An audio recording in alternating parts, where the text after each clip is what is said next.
Okay, next we have indirect band semiconductor. Indirect band semiconductor.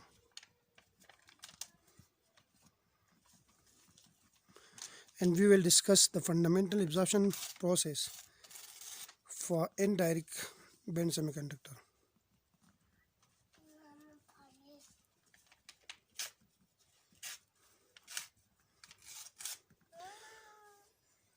Saddam? Now, in indirect band semiconductor, the top of the valence band and the bottom of the conduction band lie at different momentum. Like here we have the bottom of conduction band is here. It's lie at this momenta k value. While here the top of the valence band lie at here. So here if I call it k is equal to 0, then here we have k plus value. So if we look at here, the top of the valence band and the bottom of the conduction band lies at different momenta or different wave vectors. This kind of semiconductor is called indirect band semiconductor. Now, in indirect band semiconductor,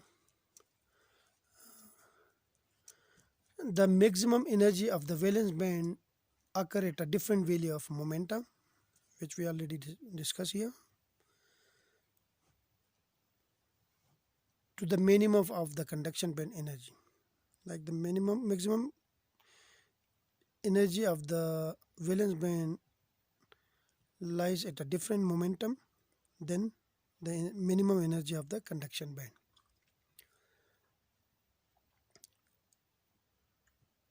Both and the examples of indirect band semiconductors are silicon and germanium. These are the examples of indirect band semiconductor. Now, in indirect band semiconductor, electron cannot make a direct transition from the top of the valence band. Like if we have electrons here on the top of the valence band, it cannot make a direct transition from here to here, to the bottom of the conduction band.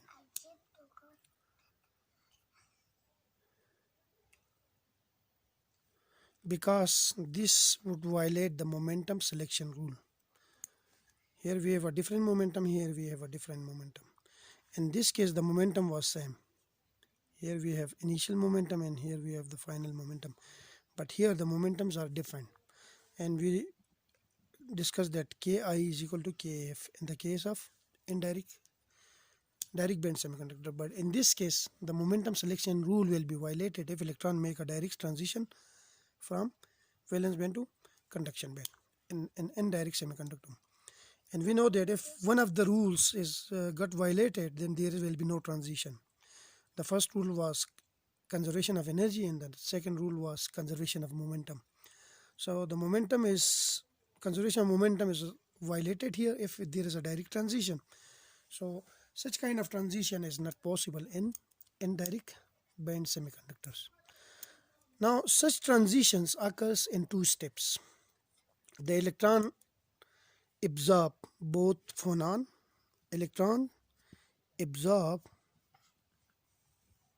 both phonon and photon.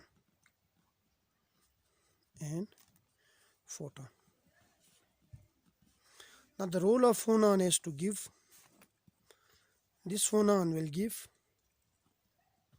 momentum, and photon will give the required energy.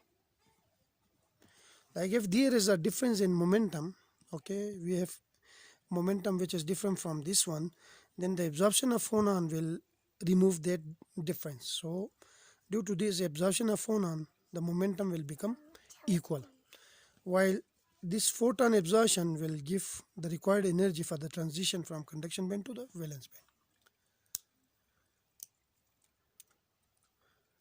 Like the photon supplies the needed energy while the phonon supplies the required momentum. The phonon energy which is around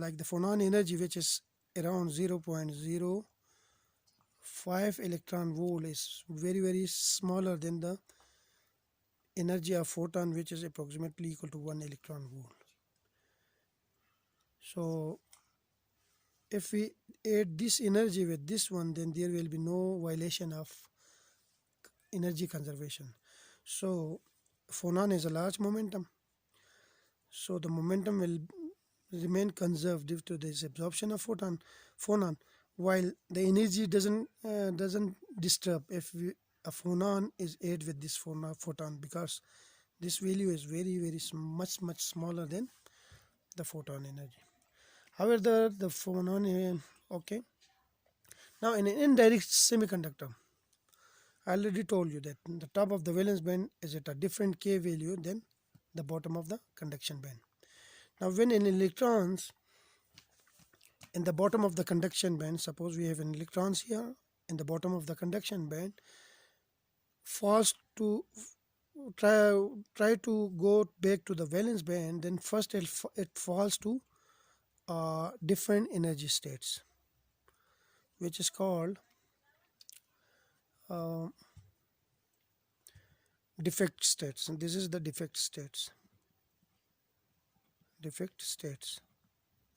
So first electron goes to the defect states. So during this transition, this electron emit its energy in the form of heat, while then it jumps from defect states to the valence band, and during this transition from defect states to the top of the valence band, it emits its energy in the form of photon or light.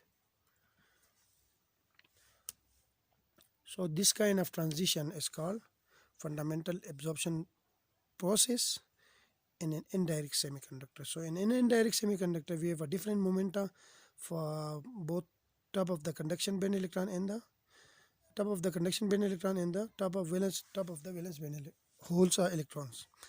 Now there will be no direct transition because there is a violation of momentum, and we know that if momentum is violated, law of conservation of momentum is violated, then there will be no transition. Now to make the momentum conserve, what will happen? This electron absorb both photon and phonon. So the role of phonon is to keep the momentum conserved, while the role of photon is to give extra energy to the electron to jump from conduction band to valence band. Now phonon has a large momentum, so it's play its role in the conservation of momentum, while its energy is it's much smaller than the energy of photon. Like its energy is 0.05, while the photon energy, let's suppose it's approximately 1 electron volt. So if this energy is added with this energy, so it doesn't matter too much, so the conservation of energy remain the same. While in the recombination process, like electron jump from the top of the valence band to the conduction band, bottom of the conduction band to the valence band, this is conduction band and this is valence band. The electron does not make direct falling from conduction band to the valence band. First it falls to intermediate states, which is called defect states. It can be also represented by ET.